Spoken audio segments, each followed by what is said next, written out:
La rumba congolaise est un genre musical né au Congo, Kinshasa et Brazzaville, au milieu du XXe siècle. Elle est le fruit d'un dialogue entre l'Afrique et les Amériques. Elle a mêlé les chants africains traditionnels, les influences cubaines, le son, la rumba, la boléro. Et tout cela est arrivé en Afrique par la radio dans les années 40 et 50. C'est une musique de circulation, c'est une musique de métissage. Elle est inspirée par la musique cubaine, certes, elle-même héritière des cultures africaines. La rumba congolaise a réinventé cette sonorité avec des guitares électriques chantantes, des percussions africaines, des lignes vocales polyphoniques, des textes en lingala, mais aussi en français et en kikongo.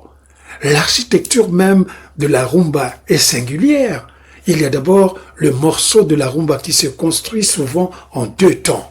La rumba lente, on raconte, il y a l'élégie, il y a ce qui est propice à l'écoute, et puis il y a le seben, partie instrumentale, qui est accélérée, dominée par les guitares et invite à la danse et à l'improvisation.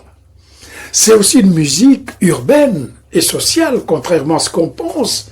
La rumba congolaise est bien plus qu'un style musical.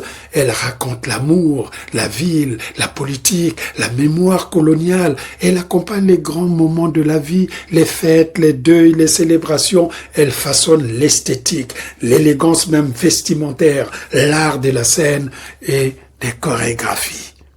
Nous avons plusieurs figures majeures de cette rumba, depuis les pionniers Wende Colosso, en passant par les Franco Luambo Makiadi, les Tamboulé, ou encore le romantique Papa Wemba, qui était le passeur même vers la world music, et puis cette génération nouvelle qui arrive avec les Fali, les Ferré. C'est une reconnaissance mondiale qui s'est finalement installée en 2021 lorsque la rumba congolaise a été inscrite au patrimoine culturel de l'humanité par l'UNESCO. C'est la consécration de son rôle majeur.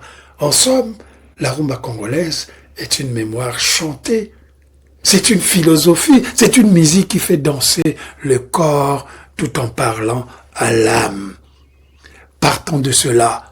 Si nous ne sommes pas conscients que nous possédons aujourd'hui une des musiques les plus puissantes du paysage culturel mondial et que nous ne prenions pas le temps de nous éduquer pour comprendre l'importance de la rumba au lieu plutôt de véhiculer les invectives contre les musiciens qui sont en train de peut-être pousser cette discipline vers l'avant, alors nous ne savons pas ce que nous faisons. Kata.